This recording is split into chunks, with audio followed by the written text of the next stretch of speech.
Kevin Harvick, Chase Elliott. Kurt Busch into third. Chase Elliott down to fourth. And the 14 car starts smoking after the restart. Then bumped by Landon Castle, and this would bring out question number 13. The 14 car on Sunday driven by Ty Dillon. Now this weekend at Richmond, the announcement came, Tony Smoke Stewart's coming back, so look out for the 14 car this weekend as Tony makes his return at Richmond. Question 3 comes out, restart 466. Question 14 comes out, lap I forget what lap that was. Michael Annett spins, okay, after some contact from the 4-car Kevin Harvick, but the restart would be lap 489. Question 15 comes out, lap 491 for Reagan Smith. He goes into the wall, and then the restart will be lap 495, and this would start the last 5 laps. Now, you had a top 5 at 495. Carl Edwards, Dale Jr., Kurt Busch, Chase Elliott, Trevor Bayne, 1st, 2nd, 3rd, 4th, and 5th. White flag flies lap 499. And then the checker flies at 500. So you had Carl Edwards, Dale Jr., Kurt Busch, Chase Elliott, and Trevor Bayne, your top 5. And Kurt Busch squad with 38th place.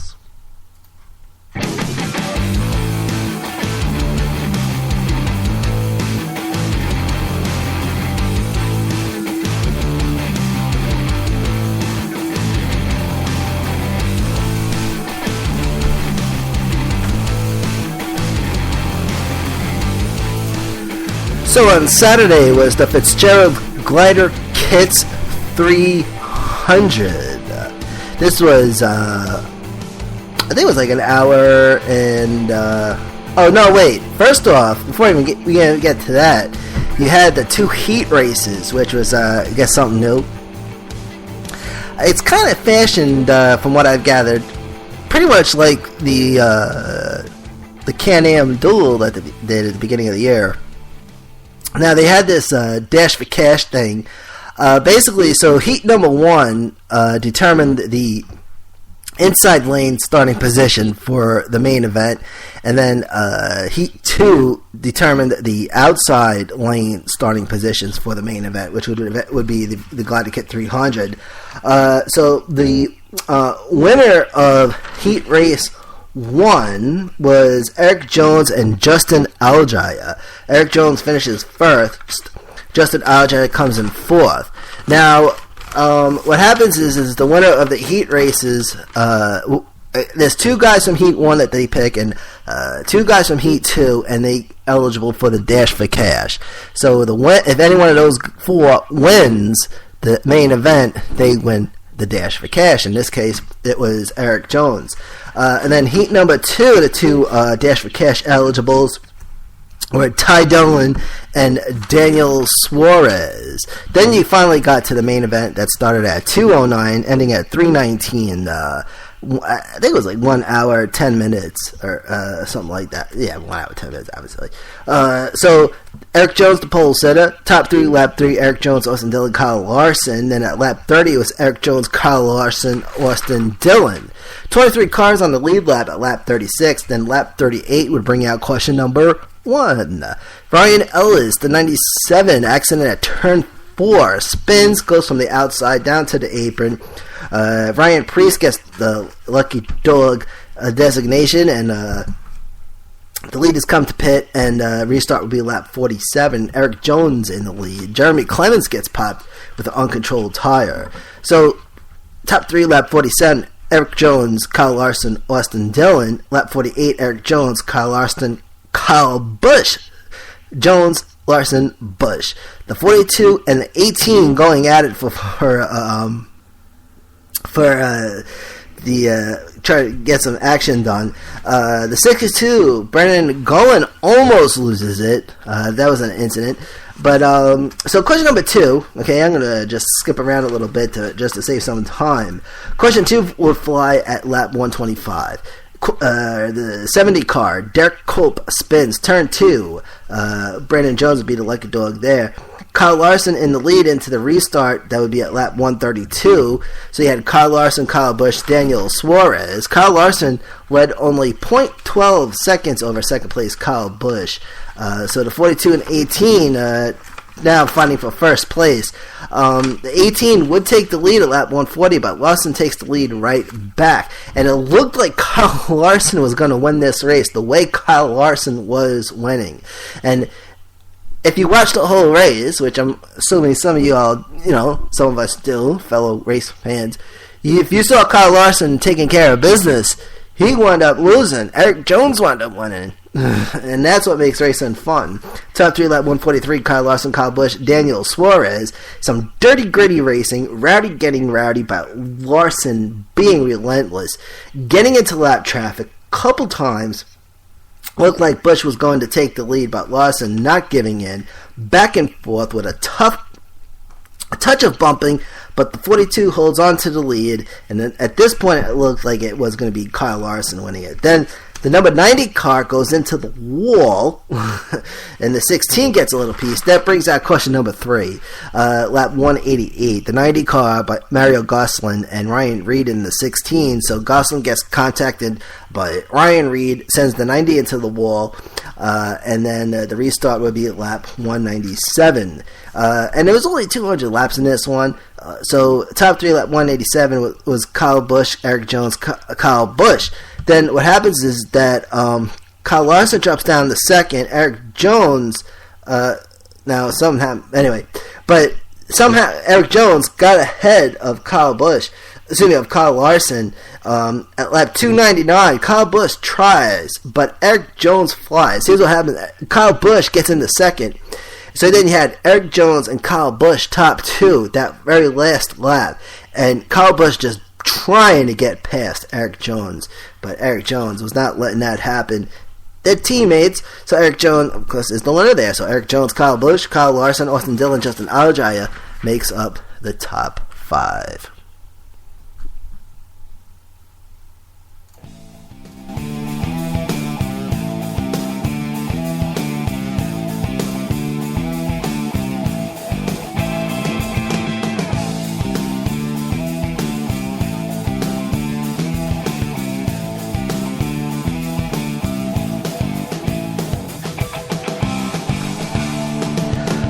So it was the Toyota Grand Prix of Long Beach, some IndyCar action, which was pretty cool. Now, I mentioned last time that I'm half and half on Formula One. I'm trying my hardest.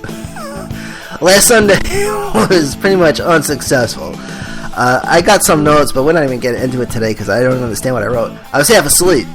The Formula One race on Sunday started at 2 in the morning in China. Nothing against China, but 2 in the morning is a little crazy. The next F1 race is in Russia at 8 o'clock, which is May 1st. But IndyCar is starting to grow on me, and I think I really am starting to like IndyCar. Although NASCAR is still my number 1, so I just want to clear that up again. I know I keep saying it, but I just want to let everybody know about that. Yeah, that's what it is. Helio Castroneves was the pole sitter on Sunday. Oscar De La Hoyas was the Grand Marshal. Castroneves holds the lead after the start of the race. So you had Castroneves, Scott Dixon, Simon Pagenaud making the top 3 at lap 2. But then at lap 3, it was Castroneves, Pagenaud, and Scott Dixon, the top 3. That would be the 3, the 22, and the 9.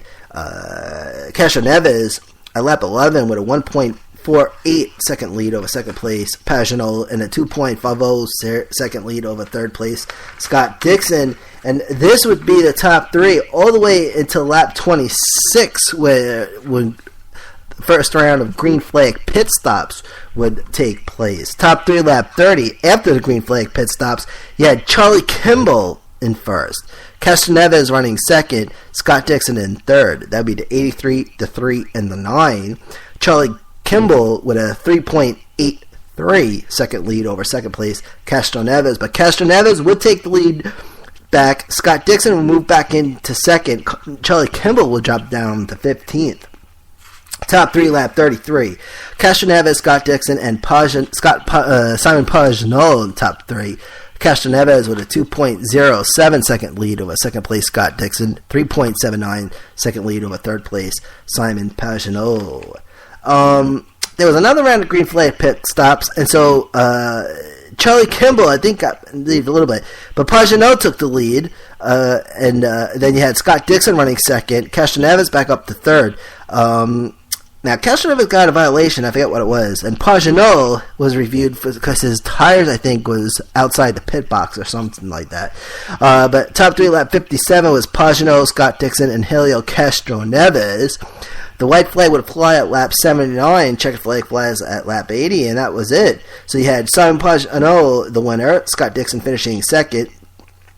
Castroneves third. Juan Pablo Montoya fourth. And Takuma Sato in fifth. The cool thing about IndyCar is they got that digital rating on the side of the car. It shows the number of the car. Also shows what place they're in, and then when they come into pit, it actually counts the seconds, how long they've been in pit road, right on the actual car. So that makes it a little more exciting than Formula One. But speaking of Formula One, again, I'm not going to go into it too much. I'm going to watch, but I don't think I'm going to take any more notes because nothing really happens. See, when I watch NASCAR, there's constant note taking from it just like I'm telling you, like I came up with my own brand of shorthand. And believe it or not, my note-taking processes that I've used for NASCAR for the past 3 years adapted very well to IndyCar. However, my note-taking processes do not adapt at all for note-taking for Formula One. Because, but I'm giving it a chance. I'm probably just irritated because this race started at 2 in the morning. And I was half asleep, half awake, half asleep, half awake. I was like, oh, man, I'm going to get through this. It was like 4 in the morning by the time it's done. So it was an overnighter on Saturday. But it's interesting. I'm going to keep an open mind about things. The really big thing I would say, let's see. One guy lost his tire. And I'm trying to, there it is. Daniel Ricciardo loses a tire at lap 3. Left rear tire just flies off. He even hit nothing. He came around a turn, boom, tire's gone. And they had to bring out the safety car for that one. But that was the big exciting thing on Sunday. And again, Nico Rosberg was the winner there. So let's take a look at what's going on this weekend. This weekend, it's just NASCAR. And IndyCar also on Sunday. They actually head to Alabama. But this weekend, NASCAR heads to Richmond International Raceway. So you have some back-to-back short track racing. And I'm telling you, it's a carbon copy of last year, this schedule. Some little differences, but they did this last year. You had back-to-back short track races. And so it's just going to be interesting. And then next weekend is going to be even great because they're going to Talladega, and Talladega is just a monster track. So anyway, it's the Richmond International Raceway, and that's located in Henrico County, Virginia. Capacity is 71,000, 3/4 mile asphalt, 4 turns. Banking at the corner is 14 degrees. The front stretch is 8, and the back stretch is 2. Lap record 15.3197 seconds, or 15.32 if you want to round off, and that's at 176.244 miles per hour. And that's Sam Hornish Jr., Team Penske, 2005 IndyCar. Excuse me, ladies and gentlemen. I got to make that. All right. So now, ladies and gentlemen, the Racing Podcast, Full Throttle, proudly presents this weekend's racing schedule. Saturday afternoon, NASCAR Xfinity Series Racing, Saturday, April 23rd at 12:30 p.m. Eastern Time. That's on FS1 and MRN, and that's going to be the Toyota Kia 250 with 250 laps scheduled. Sunday afternoon, Sprint Cup Series Racing, Sunday, April 24th. 1 p.m. on Fox and MRN, and that's the Toyota Owners 400. Only 400 laps this Sunday on tap. And again, both races are from Richmond. Also on Sunday, IndyCar, Sunday, April 24th at 3:38 p.m. Eastern Time, and on NBC SN and Indy Radio, which is pretty neat. You can get it on the IndyCar app. They charge you monthly for it. But that's going to be the